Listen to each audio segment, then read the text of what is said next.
କରି ତ ଅର୍ଦ୍ଧରାତ୍ରରେ ମତେ ଧକ୍କା ଦେଇ ପଳେଇ ଯାଉଛୁ ସତ କହ କେତୁ ଚୋର ପିତା ଏଇ ଚୋର କିଏ କାହାର ପିତା କିଏ କାହାର ପୁତ୍ର ମିଛ ମାୟା ଭରା ସଂସାର କେହି କାହାର ନୁହଁ ସତ କହ କେତୁ ଚୋର ମୁଁ ସତ କହୁଛି ପିତା ମୁଁ ଆପଣଙ୍କର ଜାମାତା ବସୁଦେବ ମୋ ଜାମାତା ବସୁଦେବ ମୋ ଜାମାତା ବସୁଦେବ ଚୋର ବସୁଦେବ ନା ନେଇ ଖସି ପଳେଇ ଯୋଉଠି ପିତା ନାହିଁ ମୋ ଜାମାତା ବସୁଦେବ ମନ୍ଦିରେ କହ କିଏ ତୁ ଚୋର ମୁଁ ସତ କହୁଛି ପିତା ଏ ମେଘ ଅନ୍ଧାର ରାତି ମୁହଁକୁ ମୋ ଦିଶେ ନା ମୁଁ ସେଇ ସୁଦେବର ପୁତ୍ର ବସୁଦେବ ଦେବର ପୁତ୍ର ବସୁଦେବ ସତ୍ୟ ହେଲେ ଯଦି ଚୋର ହେଇଥାନ୍ତା ତାହେଲେ ତା ପିତା ନା ସୁଦେବ ବୋଲି କେମିତି ଜାଣିଥାନ୍ତା ନା ନା ତାହେଲେ ଏ ଅନ୍ଧାର ରାତିରେ ମୁଁ ମୋର ପ୍ରକୃତରେ ବସୁଦେବଟାକୁ ଚିହ୍ନି ପାରୁନି ତାକୁ ଟିକେ ଭଲ କରି ଦେଖେ ଟିକେ ଭଲ କରି ଦେଖେ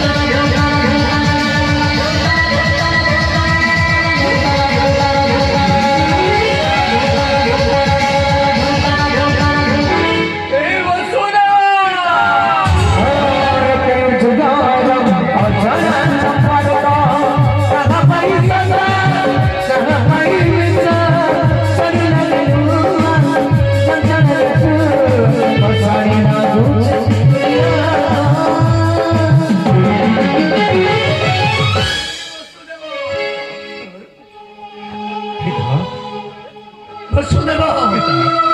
ଏ ଅନ୍ଧାର ରାତିରେ ମୁଁ ତମକୁ ଚିହ୍ନି ପାରିଲିନି ରେ ବାବା ଏ ବସୁଦେବ ଏଇ ବନ୍ଦୀ କାରାଗାର ଛାଡ଼ି ଏ ମଥୁରାର ଶେଷ ପ୍ରାନ୍ତରରେ ଏଇ ତମ ମସ୍ତକରେ କଣ ଗୋଟାଏ ଜକ ଜକ କଣ ସେଇଟା ବସୁଦେବ ମୋର ଧନ ସମ୍ପଦ ଚୋରି କରି ପଳାଇବି ଆରେ କଣ ସେଇଟା ବସୁଦେବ ପିତା ମୁଁ କାହାକୁ ମସ୍ତକ ଧାରଣ କରିଛି ଆପଣଙ୍କ ଦେବକୀ ଗର୍ଭରୁ ଜାତ ହୋଇଥିବା ସ୍ୱୟଂ ନାରାୟଣ ମୋ କନ୍ୟା ଦେବକୀ ଗର୍ଭରୁ ପୁଣି ନାରାୟଣ ଜନ୍ମ ପିତା ମୋ କନ୍ୟା ଦେବକୀ ଗର୍ଭରୁ ପୁଣି ନାରାୟଣ ଜନ୍ମ ତାହେଲେ ଦେବକୀର ଅଷ୍ଟମ ଗର୍ଭର ସନ୍ତାନ ତାକୁ ନେଇ ତମେ ମଥୁରା ଗଡ଼ ଛାଡ଼ି ପଳେଇ ସେଇଥିପାଇଁ କଂସ ନାଗରା ଫୁଟୁଥିଲା ଏ କଣ କହିଲ